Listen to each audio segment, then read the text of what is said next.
আপনার মাথায় কি গোবর?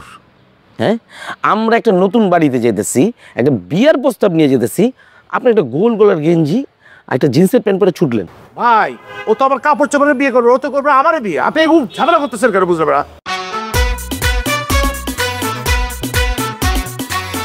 হ্যালো নাজুল ভাই, আরে কই আপনি? আর সব কিছু ঠিক করেছি না, আমি মেয়েদের বাসায় যেতে হতো। হ্যাঁ আমি দাঁড়াই আছি ভাই, তো তাড়াতাড়ি রেলওয়ে নামেন ভাই।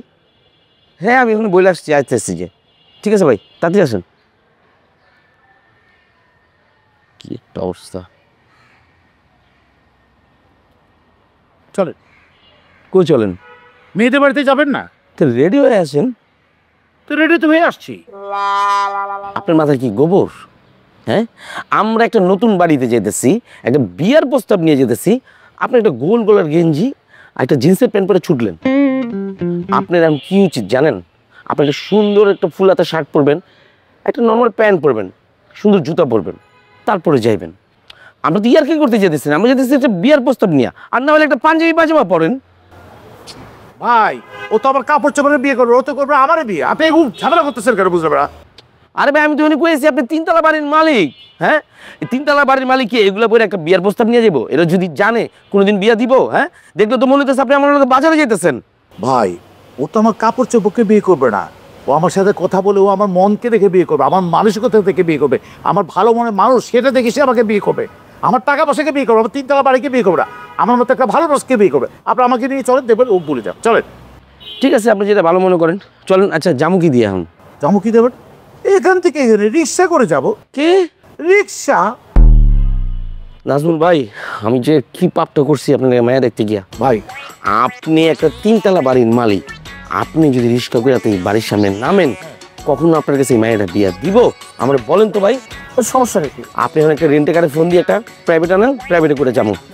এই সামান্য 2 মিটার রাস্তার জন্য রেন্টে কারকে কল করে একটা গাড়ি আনবো, তারপরে সে টাকা দিয়ে আবার ওখানে যাবো? অবশ্যই ওইভাবেই যাইতে হইব, যেহেতু বিয়ার প্রস্তাব নিয়ে যেতেছি ভাই।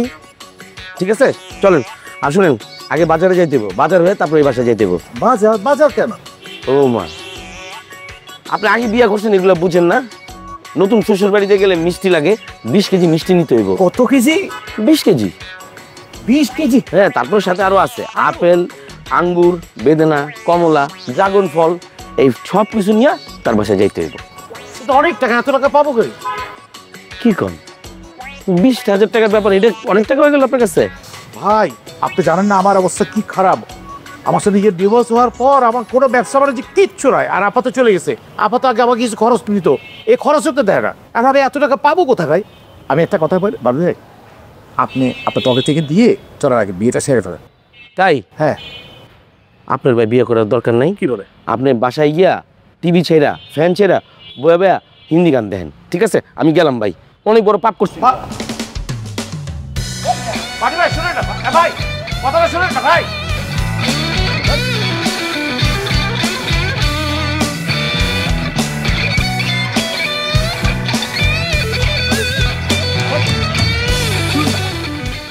আপনি কেউ ওর কাছে নিয়ে যান, দেখবেন ও আমাকে দেখলে একদম বিশ্বাস করে একেবারে দেখা মতো বিয়ে করবে। আমি আপনার কাছে নেই টাকা বিয়া, আপনি একটা গোল গলার গেঞ্জি পরছেন, জিন্সের প্যান্ট পরছেন, আপনি যাবেন বিয়ে করতে? হ্যাঁ, আপনি 20 কেজি মিষ্টি কিনতে পারেন না মিয়া, আপনি করবেন বিয়া?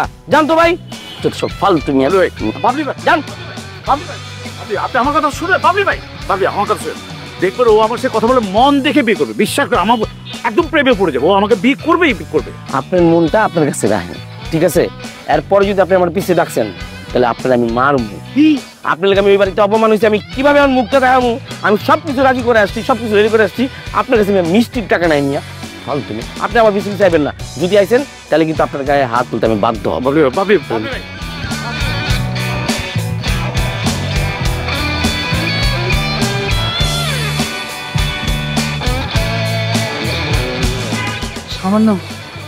সামান্য কয়েকটা মিষ্টি জুতো বিয়ে করতে পারতেছি না।